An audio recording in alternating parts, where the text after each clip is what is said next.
want to ask you one more question before we finish, and that is about Mary Magdalene, since I am also a Mary Magdalene devotee.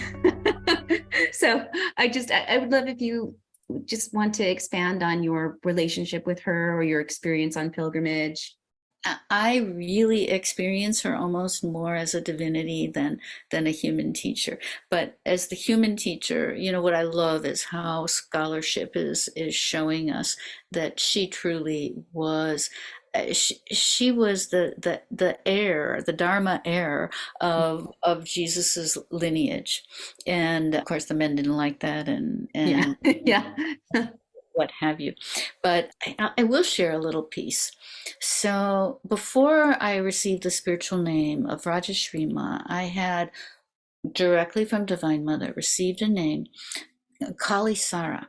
And in Sanskrit, that means like the flow or the essence of Kali.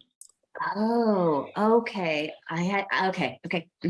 Okay, so in my pilgrimages to Right. Mary Magdalene, I'm sure you've been to the south of France and to the Camargue region where there are Yeah. these great ceremonies. And Yes. the story is that Mary Magdalene came from Egypt. Some say she came with a child. She was pregnant with a child who may have been the saint of the people of that area, Sara-la-Kali. So Mhm. Kali Sara, Sara-la-Kali. I'd never heard of Sara-la-Kali when I received this spiritual name of Kali Sara.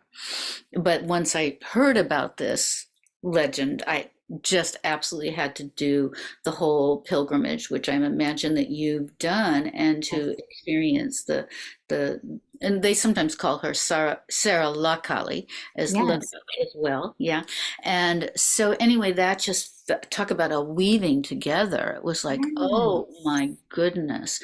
And I think scholarship is, you probably know better than I do, Annalise, but I think scholarship is saying, chances are she wasn't pregnant with Jesus's child when she came to France from Egypt, because she was in Egypt like 18 years or something, so she couldn't have been pregnant, but Yeah. maybe she had a child that she had had in Egypt.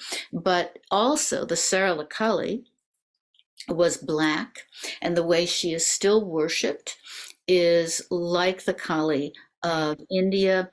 And they think that the gypsies actually brought their from India. The gypsies originated in India, and they brought goddess Kali to France, and she was integrated into the French culture. And all of this had to do with Mary Magdalene being the great teacher in the south of France, and all of that coming together. So she is still worshipped, Sara-la-Kali, as you probably know, at these rituals every year, very similar to the way that the Hindu goddess Kali is worshipped in India. So those interweavings, those connections are just, whew, they are, they're mind blowing. They are mind blowing. And I'm so glad that you brought that up, because I could see that there was a connection there between Sarah and Kali, but I didn't know why it was there. I mean, I could guess in my head, and I haven't done any explorations, but that makes that linguistic Mm-hmm, connection, mm-hmm, and that name for Kali in the Hindu tradition mm-hmm. helps to illuminate that. So true. Right, exactly. And then to understand that actually the people who inhabited that region who made Sarah the saint Right. are the descendant, they came from India. It makes so much sense. And so what role does Mary Magdalene play in your life today? So I see her, to me, she's just one of the many faces of Divine Mother. Yes. And to a certain extent, Kali is just one of the many faces of Divine Mother. It's not, I don't have a preference in a certain way. And so that's actually why the title in my book says Healing Through Divine Mother, because however we see her, if we see her as Mother Nature, if we see her as Mary Magdalene, if we see her as Mother Mary, as we see her as any of the Greek or the Coptic, it's her. Yes. Yes, it is. Exactly. She's just giving us different faces to say, I'm here.